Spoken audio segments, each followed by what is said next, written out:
Welcome to the Not Even Wine with Dinner podcast. I'm your host, Kristen, and we are here to talk about all things life, love, loss, and liquor. So let's uncork the bottle and get this party started.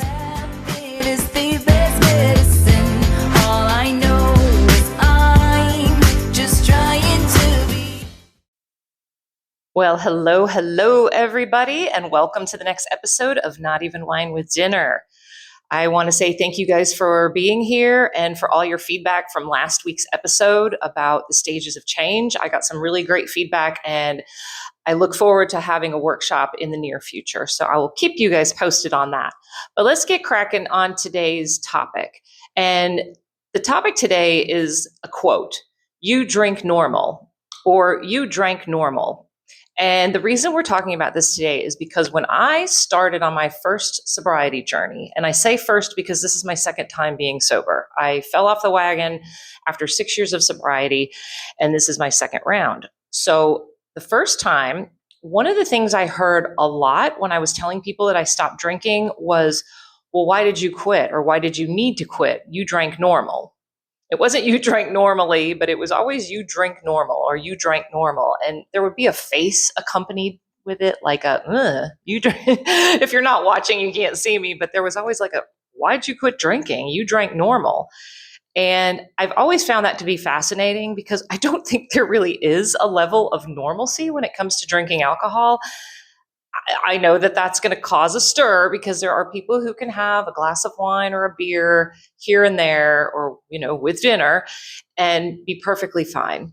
I suppose maybe that's the normalcy of drinking, having a wine or a glass of wine or two with dinner, maybe having a beer, watching the game, or if you're out at a business meeting, having a cocktail and then, calling it a night. And when you start moving forward from that, I just found it really interesting when I think of my drinking history, which spanned over 30 years, and the things that I went through and the things I did and the mistakes that I made, and that people viewed my drinking as normal. It was really something that was quite shocking.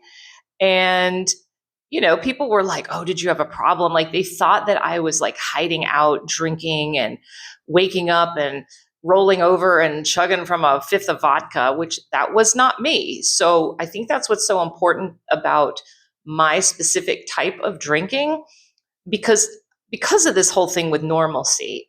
I want to kind of break that stigma, because when we think of stereotypical alcoholics, and I know I'm going back probably 20, 30 years, it was always this image, usually of a man in a trench coat with a brown paper bag in the gutter, literally homeless out in the street. And obviously those people exist, but that was always the stereotype when I was growing up. When you talked about alcoholics, you didn't say the word alcoholic. You didn't ever identify anybody as an alcoholic unless they were just like in the dregs.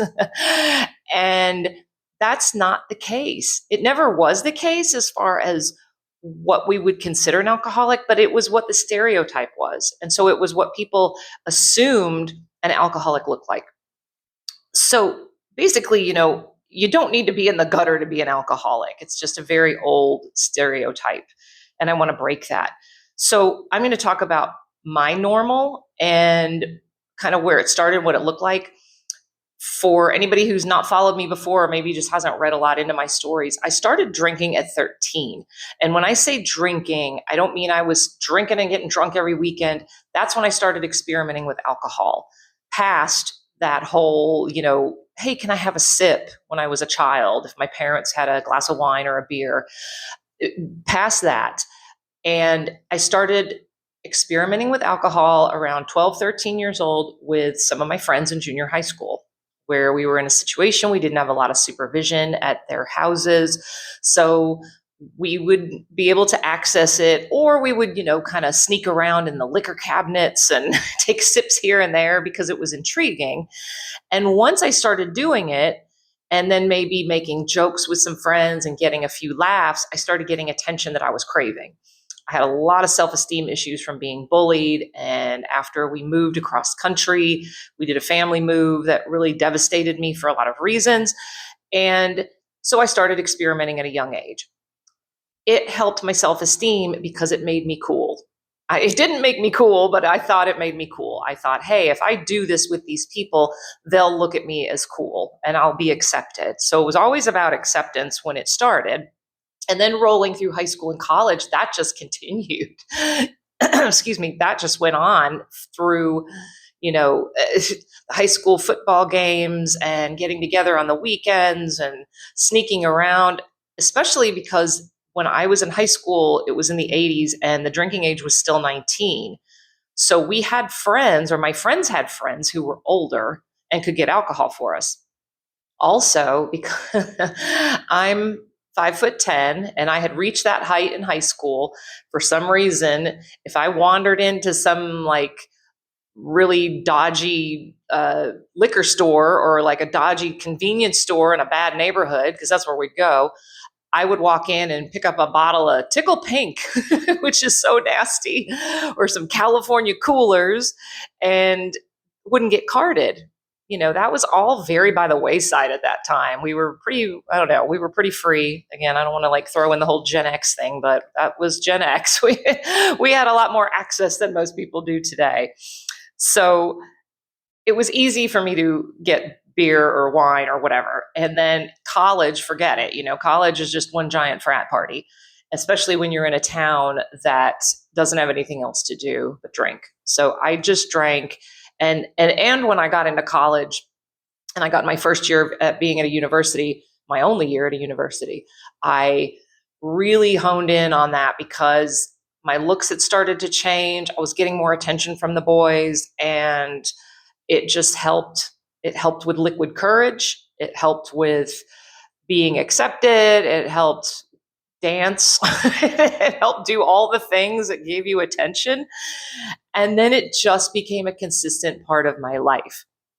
Now, with all that said, so what was my normal? My normal was getting drunk on the weekends, starting realistically in high school. The junior high stuff was more a beer here, a beer there. I didn't like it. I did it for attention. But when I got to high school and then college and then subsequently through my 20s, 30s, and 40s, it just became a natural part of life. And a lot of it was binge drinking. A lot of it was binge drinking. So some things I have down here in my notes were that, it was normal to get drunk. Hey, let's go out and get shit-faced this weekend. Hey, oh my gosh, I can't wait to get drunk. I mean, we would say those things out loud, and that was considered my normal. Or drinking to the point of blacking out. That was my normal. And when I say blacking out, there's a lot of people who assume that means you passed out, and that's not the same thing. Blacking out is a state of temporary amnesia. It is not passing out and falling over. It is when it's like a switch goes off in your brain, and I don't know the technical medical terms for it, but a switch goes off in your brain and you are no longer conscious of what's going on around you.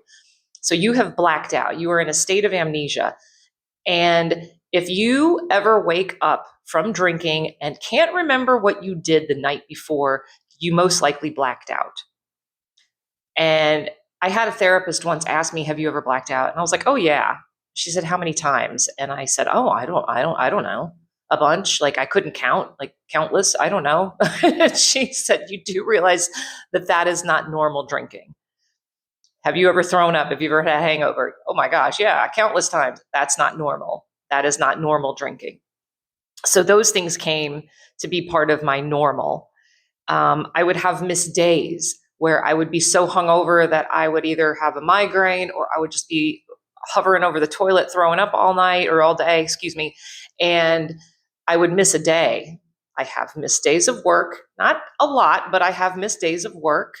I've missed fun weekend events because I was so hungover that I couldn't get out of bed.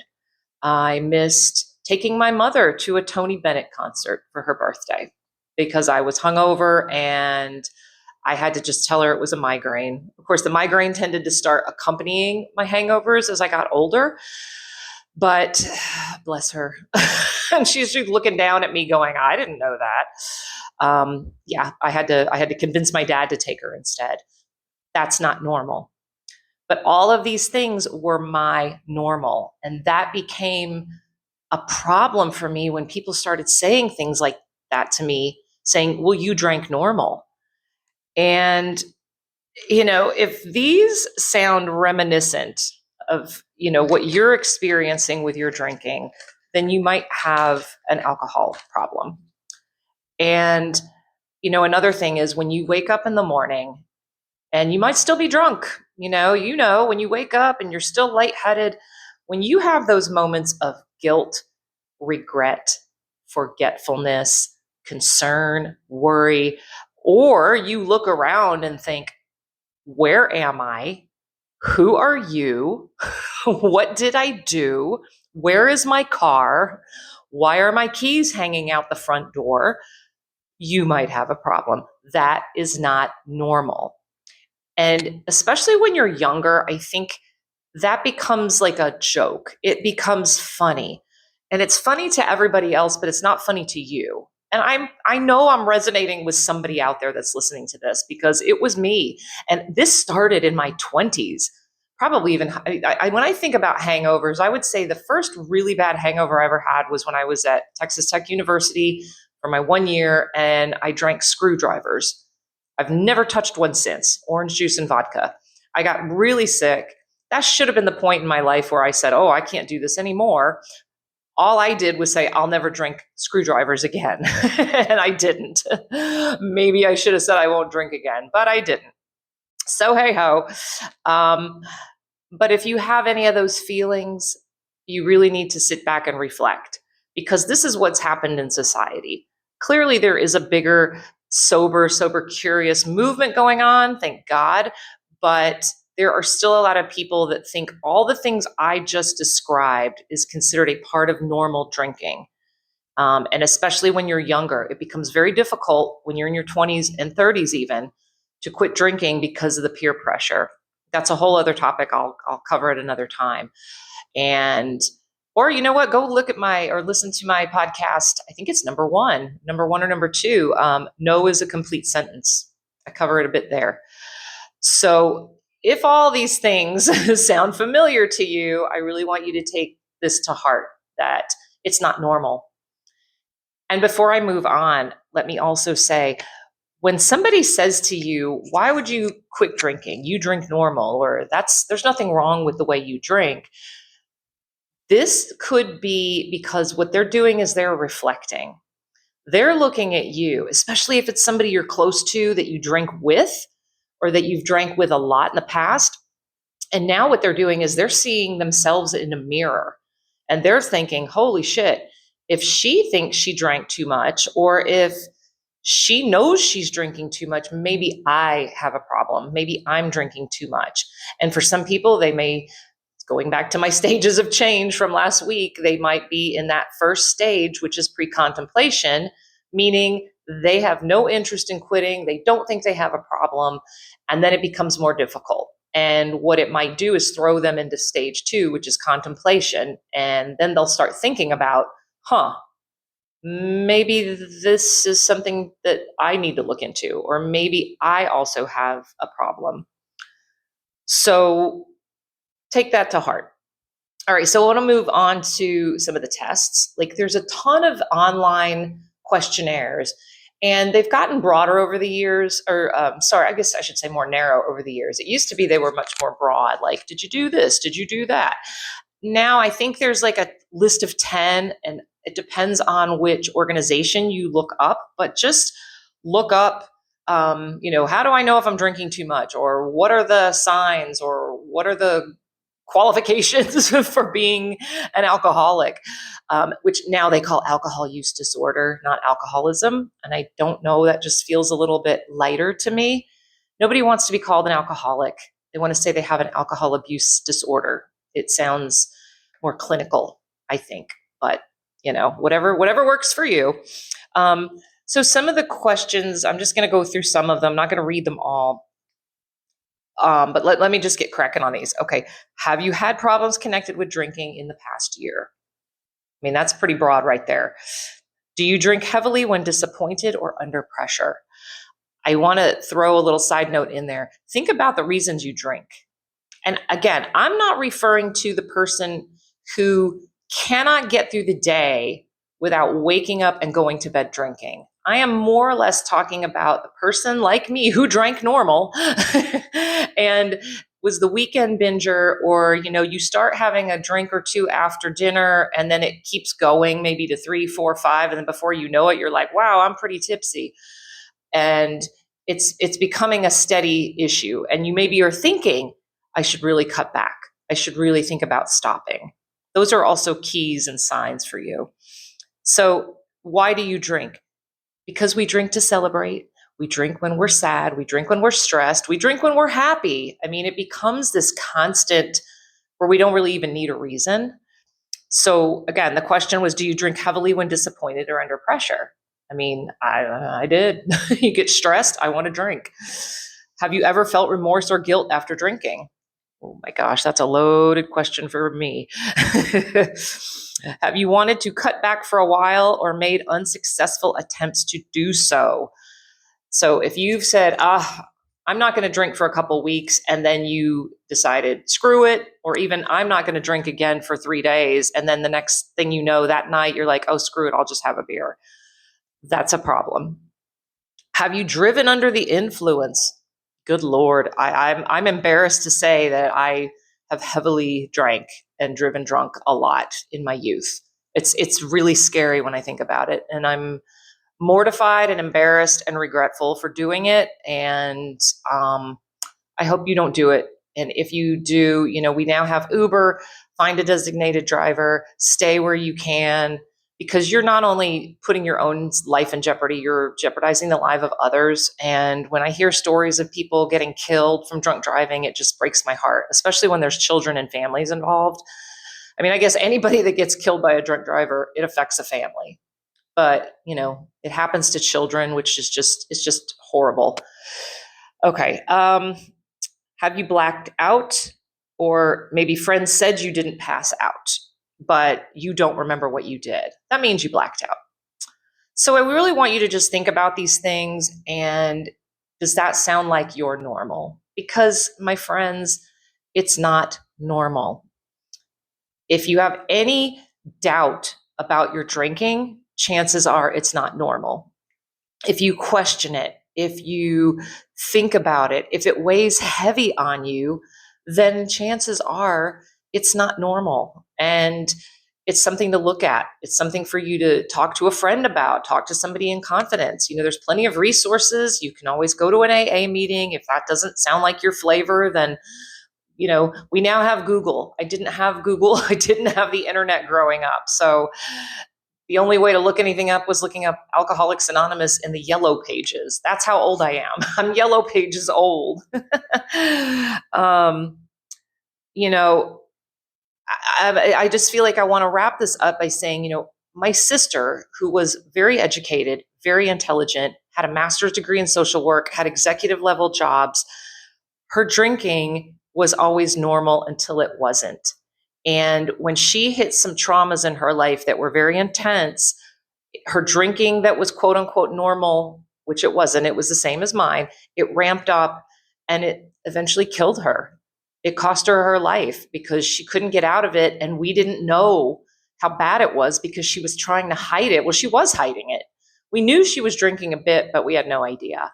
And I would hate for anything like that to happen to any of you or anybody that you love or care about. So if this resonates with you, just, reach out. Or if you want to reach out to me at notevenwinewithdinner.com, you can find me on my Skool page, skool.com/notevenwinewithdinner, and we can just have a conversation. Thank you guys so much for listening. I will catch up with you guys next time. Have a great week. And as always, stay safe, stay sober. Love you guys. See you next time. Just a quick note of the legal jargon. I am not a medical or psychiatric professional, nor am I a recovery or addiction specialist. This podcast is for information use only, and I am simply sharing my own experiences with sobriety, drinking, mental health, and wellness. I'm not here to diagnose or to treat. So if you're struggling and you feel like you are in immediate need, please contact a medical professional or call 911. Thank you guys again. Stay safe, stay sober.